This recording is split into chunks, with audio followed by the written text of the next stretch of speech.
اعوذ باللہ من الشیطان الرجیم، بسم اللہ الرحمن الرحیم، اور میں ہوں یاسر شیخ۔ تو دوستو، آذربائیجان کو تسخیر کرنے کا سفر جاری ہے، اور آج جس جگہ پہ جس مقام پہ ہم موجود ہیں وہ مقام کہلاتا ہے والڈ سٹی، پرانا شہر، قلعہ میں میسور شہر۔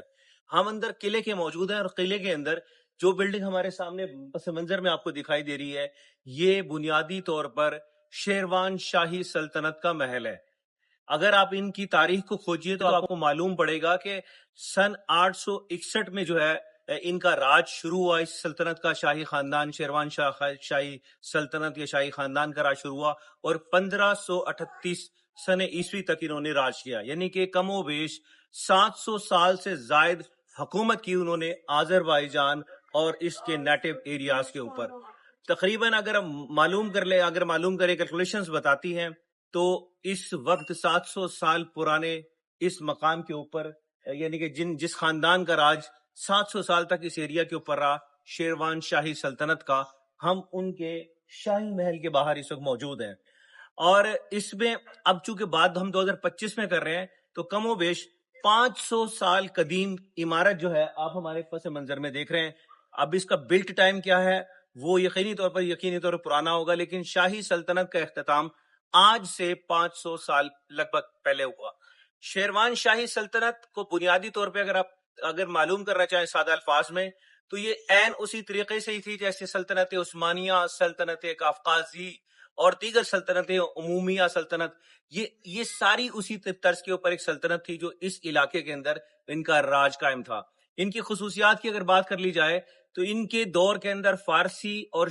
جو فارسی ادب کو خاصی تقویت ملی، کیونکہ اس محل کے اندر شعراء کرام کی اور فارسی جاننے والوں کی بہت عزت و تقریم کی جاتی تھی، اور اسی بنیاد کے اوپر شیروان شاہی خاندان نے باقاعدہ ان کی مسندیں مقرر کی ہوئی تھی، اور شعراء ادب سے ان کو انتہائی دلچسپی تھی، اور اسی بنیاد پہ لے کے یہاں میں نے جیسے آپ کو بتایا کہ اس محل کے اندر ان کی باقاعدہ مسندیں تھی، اور ان کو درجے ملے ہوئے تھے وزیروں کے، مشیروں کے۔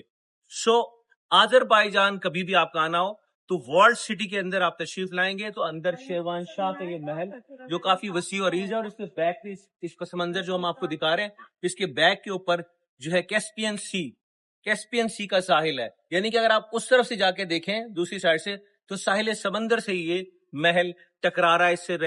جو ہے بیچ میں صرف ایک بولے وارڈ ہے، اور اس کے پار اگر کر لیں تو آپ کو سمندر کیسپین سی نظر آئے گا۔ خوبصورت ایک عمارت، دل آویز عمارت، جب بھی آپ کا وزٹ ہو تو ضرور تشریف لائیے، اور یونیسکو کے عالمی ورثے کے اندر اس کو شامل کیا گیا سن 2000 کے اندر۔ ایک جو پیغام میں کوشش کر رہا ہوں کہ ہر جگہ سے ایک پیغام فلوٹ کروں، اور وہ پیغام یہ ہے کہ یہ لوگ بہت محبت کرتے ہیں پاکستان سے۔ جہاں پاکستان کا نام آتا ہے وہاں یہ تین لوگوں کا ذکر ضرور کرتے ہیں، ترکی کا اور پاکستان کا اور آذربائیجان کی محبت کا۔ اس پیار کو ہم نے سلامت رکھنا ہے، اس پیار کو ہم نے دوام بخشنا ہے۔ اور ایک بات اور میں یہاں بتاتا چلوں، میرے اس ٹرپ کے دوران جو میں نے فائنڈ آؤٹ کیا، دیر از اے لاٹ آف کیپیسٹی کہ آپ یہاں تشریف لائیں، اور یہاں سرمایہ کاری کے بڑے مواقع ہیں، کیونکہ یہ لوگ ریپلیس کر رہے ہیں انڈیا کو یہاں سے بے دخل کر رہے ہیں، کیونکہ انڈین انفلوئنس بہت زیادہ تھا، تو اب یہ سمجھ آ گئی ہے کہ انڈیا ان کا دوست نہیں ہے۔ سو انڈیا کے اگینسٹ جو ہے وہ پاکستان کی ریپلیسمنٹ چاہتے ہیں، وہ پاکستانیوں کو ویلکم کر رہے ہیں۔ جو سوچنے اور سمجھنے کی بات ہے، ہمیں اپنے ذاتی طور پہ ایز اے پاکستانی اپنے کرتوتوں کو بہتر بنانے کی ضرورت ہے۔ ہمیں وہ طرز عمل اختیار کرنے سے اجتناب کرنے کی ضرورت ہے جو آپ نے اور ہم نے سعودی عرب میں کیا اور یو اے ای میں کیا، کہ وہ لوگ باقاعدہ آپ سے نفرت کرتے ہیں۔ سو اللہ تعالیٰ نے ایک دروازہ کھولا ہے، یہ اس کو آذربائیجان کو